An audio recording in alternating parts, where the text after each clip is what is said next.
తిప్పి చూడరా, ఇది నా అడ్డా. నేను తెలుసుకున్నాను అనుకో, నీ లారీ మాత్రమే ఇడికెళ్ళిపోతుంది. నువ్వు పోవు. మీకు పైసలకి పంచేనికి విశ్వాసంతో పంచేనికి తేడా తెలియట్లా. ఓహో, నన్ను శాంపుల్ చూపించమంటావా? ఈ ముగ్గురు పెద్ద మనుషుల్ని గీడే కొట్టి చంపినోడికి బహుమతి పైసలు 20 లక్షల రూపాయలు.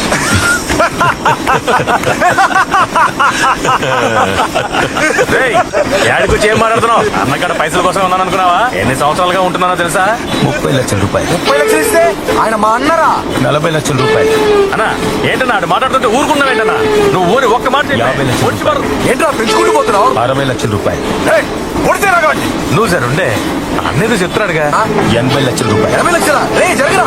20 లక్షలు సమంగా పంచుకుని వీళ్ళ సంగతి ఏంటో మేము చూసుకుంటామన్నా. ఇప్పుడు సమజైందా పైసలకి విశ్వాసానికి తేడా ఏందో?